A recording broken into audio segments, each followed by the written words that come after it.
Americans for Prosperity South Carolina is praising the Senate committee for passing the Cottage Food Bill. What is the bill, and what would it mean to South Carolinians if it passes the House?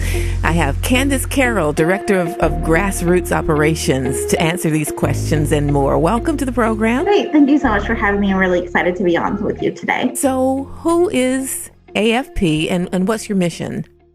Yeah, great question. So Americans for Prosperity is a national grassroots organization.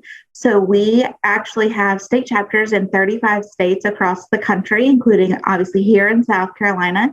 So we believe in really using grassroots solutions to, approach our country's biggest problems, right? So more of the bottom-up solutions rather than the top-down approach.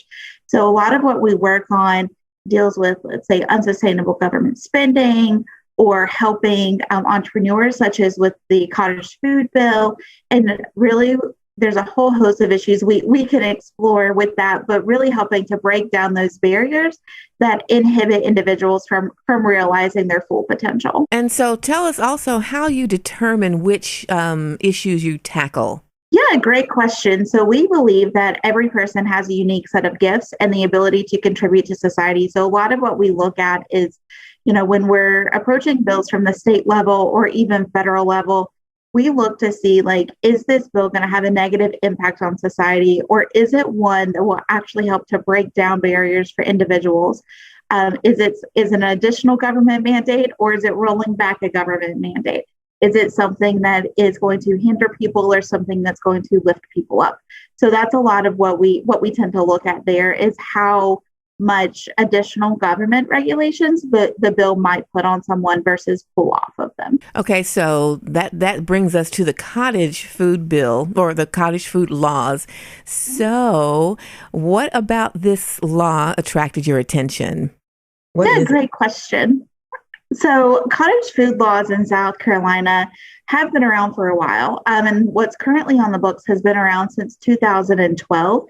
And it allows for people, I don't know how familiar you are, but with cottage food laws, it allows for people to work in their home kitchen to, let's say, maybe they're selling baked goods or candies. This was really popular around Thanksgiving and Christmas time is when we tend to see this spike. But a lot of people also sell them at farmers markets.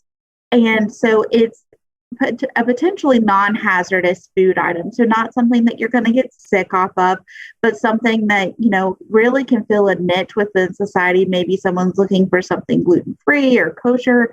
And so it can help to fill that niche that a traditional, grocery store might not.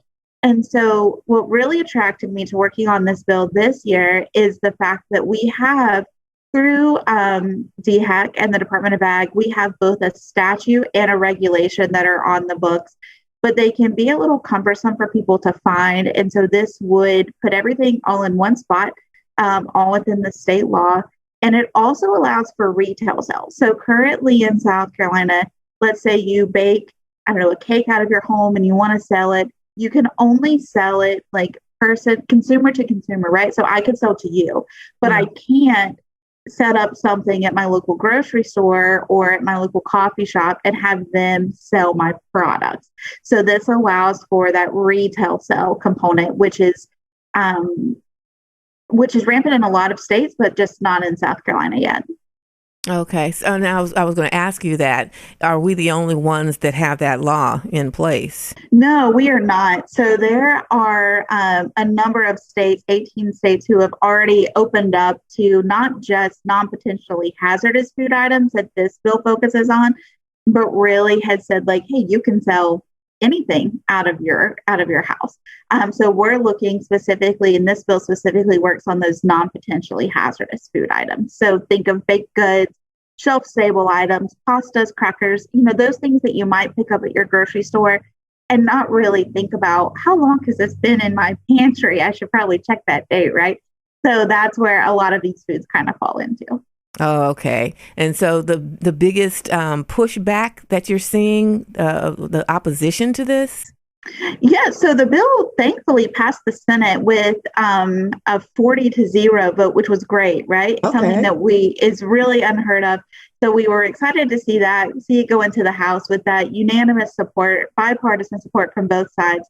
But something that, a little bit that we've heard is, okay, so what happens if, let's say I go into my local coffee shop or grocery store and I see these home baked food items, but they're not, how do we know that it's labeled appropriately? Well, the bill actually has labeling requirements within the bill, both for the item that's being sold and that all of the ingredients have to be listed on the item, but also within the store itself, that there can be like a separate section set up that says this food item was produced at a home-based kitchen.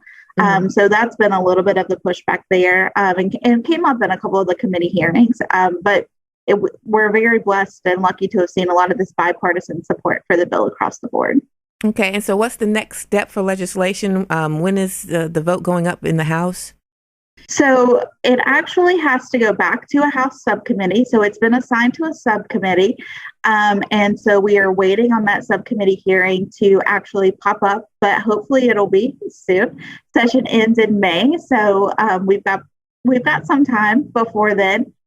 We know that the House is dealing with the budget and a couple of different things between now and then, but should get a subcommittee hearing fairly quickly. So the nice thing with it passing through the Senate is that the House will be more likely to take it up because it's already passed through that crossover date, which is April 10th. It's passed before that. So it'll go to the House. And then, of course, if they have any concerns or things with it, make any amendments to it, it would have to go back to the Senate. But our hope is not, and that they'll just pass it straight through and it'll go to the governor's desk. Okay. And, you talked to us a little bit about the impact that this would have for some small businesses and entrepreneurs right here in our state. Mm-hmm. Yeah, absolutely. So for a lot of small business owners and entrepreneurs who do work out of their homes and are part of this cottage food community, we know that especially during COVID, a lot of farmers markets were shut down. A lot of people weren't able to take their product to the market like they might have traditionally.